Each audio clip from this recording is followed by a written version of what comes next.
Hi everyone, welcome back. My name is Andrea and I am the Knitting PT here on YouTube and on Instagram. I'm an orthopedic physical therapist who makes maker self-care reels along with other on-demand products such as videos and wrist kits and massage balls and another product that is soon to come in the winter. You can find all the links to everything down below, including my shop, my website, Ravelry, Patreon, Instagram, Ko-Fi, all that stuff down below. I also link anything I talk about in the description down below, such as what I'm wearing. So today is a little bit of a different video. It'll be a shorter one, and this is just one that's dedicated to a wrap-up of my 2023 knitting goals and what my goals and my intentions are for 2024. So let's dive in.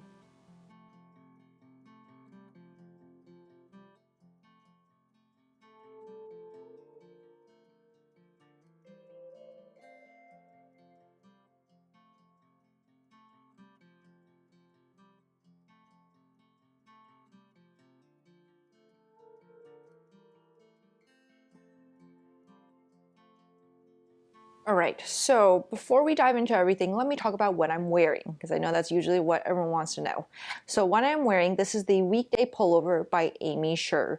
It is a new pattern. It will be out this Thursday, so I'm filming this right now on Wednesday, January 3rd. It will be out tomorrow, January 4th. And I will link down below to where her website is so you can find it and get it for yourself. It is a Aran weight, or is a worsted Aran weight pullover. I mean, the gauge is, I believe, 4 stitches to an inch. So it's a large gauge. And it is a beautiful classic raglan with a beautiful lace detail down the raglan. There are multiple views for this pattern, so I knit the long sleeve pullover, but you could also do a short sleeve. You could do a dress version with either long or short sleeves.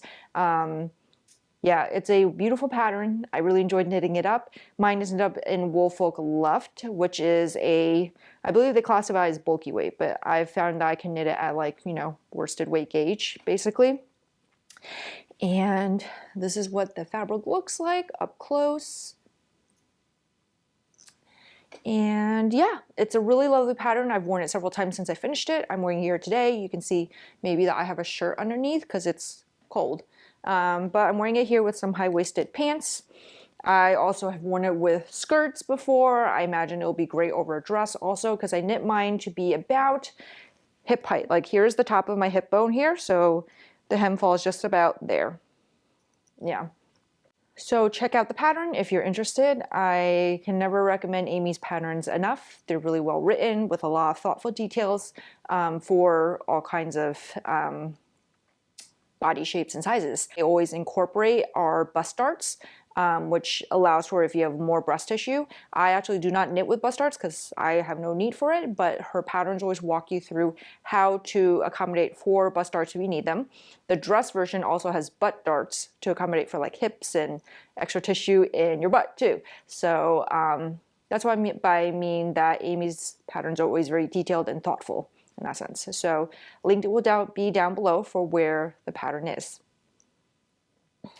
Okay, so 2023 goals. If I'm looking off cameras because I'm looking at my computer for my notes, I went back and I watched my video from last year where I talked about my goals for the year. And so right now I'm going to go through them one by one and talk about whether I achieve those goals or not and that kind of thing. So the first goal was to knit less test knits, and I had set the goal to only knit 1 test knit a quarter. Failed that one. And I mean, like, I'm not talking about failure as a bad thing. It's just what to say, like either I achieved the goal or I didn't meet the goal, but these are all kind of arbitrary goals, you know, like it doesn't truly matter if I meet them or not. These were just the intentions I set at the beginning of last year for how I wanted my year making to go. So I did not knit only 1 test knit a quarter. I did pretty well for the first 2 quarters, and then around quarter 3, I kind of fell off the wagon a little bit and did a bunch of test knits. It was still less test knits than I usually do, so that was a win in that category. But I definitely did not do only 4 test knits last year. I didn't count how many, but I believe it was like 6 to 7 test knits. Yeah. Goal number 2 was to knit things that aren't garments. And by that, I had set a goal to knit a pair of socks and to knit a hat. I did both of those. I did knit a hat. Did I knit 2 hats? I knit 2 hats, I think, this year. Yeah, I did the Manhattan hat for myself, and then I also knit a classic rib tap by Pearl Soho for my daughter's teacher this year. So I knit 2 hats, and I did knit a pair of socks. Took me forever, it felt like, but I did knit a pair of socks. And I'm really proud of myself for that because I used to be a sock knitter. I used to be primarily a sock knitter. And then I just stopped doing it. And I feel really proud of myself for getting back into it and for getting back to it and trying something new. I used to be a toe-up sock knitter primarily, and I only did the fish lips kiss heel. And this time around when I knit that pair of socks, I did cuff down, I did the shadow wrap heel. So it was a good learning experience because I have a lot of kind of thoughts about the fit and what I want to change for next time that I can apply going forward into my next pair of socks. And the last goal I had said was to knit more for my stash and to knit from the yarn I had set aside for specific projects. That one, I don't feel like it did as well. I did get, what's the word? Distracted by test knits, not as much as usual, but I really didn't knit as many colorwork projects that I had yarn set aside for as I had initially planned to. I think I did. Did I even knit up any of them? I don't think I did. But I did knit a lot for my stash, but I also did add a lot to my stash too. And we'll talk about that in the next section. So overall, goal-wise, I did okay. I didn't hit every goal I set, but they were kind of more so loose guidelines for my making for the year. And I think it did allow me to be more intentional and to be more thoughtful about the test knits I chose to join and to really think about them in terms of, do I have time to knit this? Will this create more stress for me because I'll have multiple deadlines? Is this something that I really want for my wardrobe? And do I have the yarn for it? So yeah, so overall, not bad in terms of goals. And it definitely helped me to come up with better ideas for my goals and my intentions for 2024. So next, let's go into my 2024 goals. Okay, so 2024 goals. I have several, and some of them are concrete and some of them are more like ideas and that kind of thing. So the first one is, again, to knit less test knits. I'm not going to set a thing for myself of only 1 test knit a quarter because clearly that didn't work as well last year. I think instead I will just be more intentional. Like, don't jump on a test knit just because I feel like I'm going to have FOMO over missing on the test knit. And just really think about whether, I have the time to fit that in to still find joy in my making. Think about whether I have the yarn for it in stash. Like, one of the things I've started doing, I think I started doing this in 2022, was to only take test knits where I had yarn in stash that I could use. Like, I did not want to have to buy yarn to make a test knit. So I've been doing pretty well with that. And so I think that, yeah, just knit less test knits. I'm going to try to not have more than 1 test knit going at a time, and try to have that define my parameters a little bit more. But at this point also, there are several designers that I really love test knitting for, and what I may do is maybe just stick to them. At the same time, it's not like I want to exclude other designers either. It's just there are certain designers that I know who have generous test knit deadlines. So Amy Sure is one. They always give a very generous test knit deadline. It's usually about like 10 to 12 weeks for a garment, like a full length garment. And Tori Yu is also another favorite of mine, and Samantha Guerin. There used to be other designers that I used to really want to test knit for, but they don't always give such generous test knit deadlines, and I don't want to feel rushed, Like, I've seen a lot of those designers, I'm not going to name names because that's not what this is for, but they'll give like, a 6-week deadline for a sweater or a 4-week deadline, which I could make those deadlines, but at the same time, like, not everyone can, and that's not fair to everyone. And I tend to knit smaller sizes on the range of sizes. I tend to knit like a size 2 or 3. So I'm just going to be more mindful about my test knits and really think hard instead of just like seeing a test knit and then immediately applying. Like, I'm going to give myself time to think and to really think about, do I have the yarn for it? Is this something that will fit into my wardrobe well? That kind of thing. All right, goal number 2 is to make more accessories. I really did enjoy making the hats I made this year and the socks. So my goal again is to knit a pair of socks. Hopefully 2, but I'm still going to just let myself stick to 1. Knit a pair of socks that hopefully will fit a little bit better. I want to try to apply the things I learned from my last pair of socks into my next pair of socks. And I want to knit some more hats, and I want to knit mitts too. I want to knit mitts for myself and for my kids. I've been eyeing this pattern from Amy. It's called Clara's Playtime Mittens, I believe, and they're like the what are they called? Like transitional. Like they're mittens like this, and then you can take off the top so that you can use your fingers. I don't remember the word for those right now. So I want to knit those, and I want to knit them before the winter's over. And I want to knit a pair of fingerless mitts for myself. Specifically, there's a pair in Sari Nordland's new book, Timeless Knits, I think, or Soft Timeless Knits. I forgot what it's called. But there's a pair of mitts in there that are really pretty. I did buy yarn to make those, so I want to make them. Yeah, so I want to make mitts for myself and the kids. My son has been asking for another hat because he outgrew the last hand knit hat he has.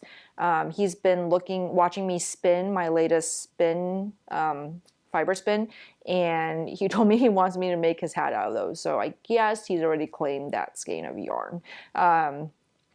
So yeah, I do need to knit him a hat because he needs a new one. And speaking of hand spun, that goes into my next goal. So this year I would like to knit with my hand spun yarn. So I only started spinning, how long has it been? Less than a year. It's been less than a year. I think I started spinning like last spring. And I've at this point spun up two like skeins of yarn. And I gave one away because it was all pink. So I gave it away to one of my friends, really liked it when she saw it. And she didn't mind that. I told her, I was like, I don't know how well this is going to hold up. And she said, I don't care, I'll just take it anyway. So I gave it to her. And but I do want to knit something out of my hand spun yarn. You know, I don't want to just like make the yarn and have it sitting around and do nothing with it. So I want to knit something with it. I don't know what yet. I guess the first thing could be a hat for my son. But I'm thinking maybe something where I could use it as a contrast color for a garment, or maybe for a hat of some sort, or a cowl. I don't have that decided yet. I just know I want to make something using my hand spun yarn. I did also join the Little Fiber Co.'s fiber club for this year, based on like cookware, and it's a lot of solids and tonals. So I'm really excited for that. I'm hoping that by joining this club, it'll help me just spin more regularly, and then hopefully I can make something with that yarn too. So yeah, so that's my other goal. Make something with my hand spun yarn. All right, so the next goal is one that's kind of stash related. So I know a lot of people over the past few years have done a lot of like stash downs, or keeping track of how much comes in their stash and how much comes out. I find that idea of totaling up my stash really daunting because I have a lot. Yeah, I have a lot. So I'm not going to total up my stash, but what I am going to do is I'm going to keep track of what I use up. I know that if I tell myself you can only buy so much yarn, or if I do a no buy, it's going to be really hard for me to do. It'll make me want to buy more yarn. So I'm not going to do that to myself. I'm not going to limit my yarn intake, but I am going to track my yarn outtake. And in that way, kind of figure out better, like what do I use? What weights do I use? What color families do I tend to use, so that it can better inform my purchasing as well. So I am using a spreadsheet right now. I'm just using it with Aro of Aro Knits and Pearls. She's also doing the same thing this year. So she made a really quick, small spreadsheet where we put in the color family, number of skeins, the weight, the brand, and then what the project is for. So yeah, so I actually went through my Ravelry project page because I kind of keep notes there. I've noticed that this year I wasn't very good about logging how much I used of yarn, and some of the projects I did not log at all. But I went through and I totaled up about how many skeins of yarn I used. And by skeins of yarn I used, I'm being very inexact about this. I'm just meaning I broke into a skein of yarn and used it. It doesn't mean I used up the entire skein. It just means it came out of my stash, it got wound up and used. Whether there's leftovers or not, I'm not counting. And I'm counting these as 100-gram skeins. So like there are some yarns like Knitting for Olive, or other ones where they're 50 grams. So I counted 2 of those as 1 skein, okay? So when I totaled it and then kind of like did a, estimation, I knitted up about 100 skeins of yarn last year. through all my projects. Now, if you didn't view my what I knit in 2023 video yet, I would go look at that, but it kind of makes sense when you look at that because I knit 27 projects, 21 of which were adult size garments, and a garment for me takes about 3 to 4 to maybe 5 skeins of yarn, depending on what kind of project it is. So then if you do some loose math there, that makes sense, 100 skeins of yarn. And again, that does not mean I used up the entire skein. Sometimes it does, but sometimes it doesn't. But I'm just counting it as it came off my shelf and I wound it up. And so looking at that, I want to knit up another 100 skeins this coming year in 2024. I think it's a very doable goal for me. And yeah, like I was using my spreadsheet and I entered in all the skeins of yarn that I have currently that are wound up in projects that I will finish this year. And based on those alone, that's like 32 skeins. So that's like already a quarter of that too. So that's my goal for this year. Knit up 100 skeins of yarn. And I think what I'm going to do to try, if I can remember to, is I'm going to try in every episode that I do to have a counter at the end that tells you, how many skeins of yarn have I used up at this point in time. Just so like a fun way to track it throughout the year and that kind of thing. Yeah. All right. And the last goal I have is to start a blanket. I think I talked about this last year. I guess it wasn't in the goal video I made last year. It must have been somewhere in one of my podcast episodes. But I talked last year about wanting to start a blanket. And I never did. I didn't even wind up the yarn for it. So this year I want to start a blanket. Notice I said start. It doesn't mean finish, but I want to start one. Because I did purchase a kit from Green Letter Day back in 2022 to knit a blanket, and I want to make one. Sorry, not knit a blanket, crochet a blanket. So, and I already have a pattern in mind. So all I've got to do is wind up some yarn and get to it. So that's my goal for this year. Start a blanket. Yeah, and we'll take it from there. Yeah. Okay. So those are all my goals for 2024. Those are kind of my making intentions. I have some other intentions too. I want to knit more from patterns I already have. Like I purchased a good amount of knitting books this past year, and I want to knit patterns from them. Because I already bought them, so I should knit them, right? So I want to do that as well. So I might try to do that, like where, every other new project I cast on will be something from one of the books I already have. Yeah, but so you can see, like I have a lot of things I want to knit, so I really should cut down on my tuss knits. Yeah, I should do that. Yeah, so I'm hoping to kind of update you all as the year goes on about my goals. I have them written down. Last year I didn't even write them down. Last year I just said it on the video and I didn't write them down anywhere, but I've written them down this year so that I can see it and it can remind me of what I want to do. I'm also starting a physical project notebook too. I haven't started yet, so I have nothing to show you. But a very dear friend gifted me a notebook and some pens and a bunch of other little accessories to start my own project notebook because she keeps one and I really admire the one she kept. So I want to start one so that it can be like a physical reminder and also just like a keepsake of my making too. And I think that would be really fun. It'll help me keep track of things better. And I think it would just be a really fun thing to show you all too, and to just another way to tap into creativity and to really improve the mindfulness in my making, if that makes sense. So yeah, so thank you for watching. That is all for today. I will be back hopefully next week with a regular podcast episode because I haven't filmed one for over a month, so I have a lot of things to show you, I think. At the same time, it feels like I haven't finished anything. But I think I have a lot of things to show you or a lot of things to talk about. So if you are setting any goals or intentions for yourself in 2024, I'd love to hear what they are. Maybe we can inspire each other and maybe glean some ideas. So if you have anything like that, feel free to drop it down in a comment below. And yeah, that's it for this one. I'll see you guys next time. Happy knitting.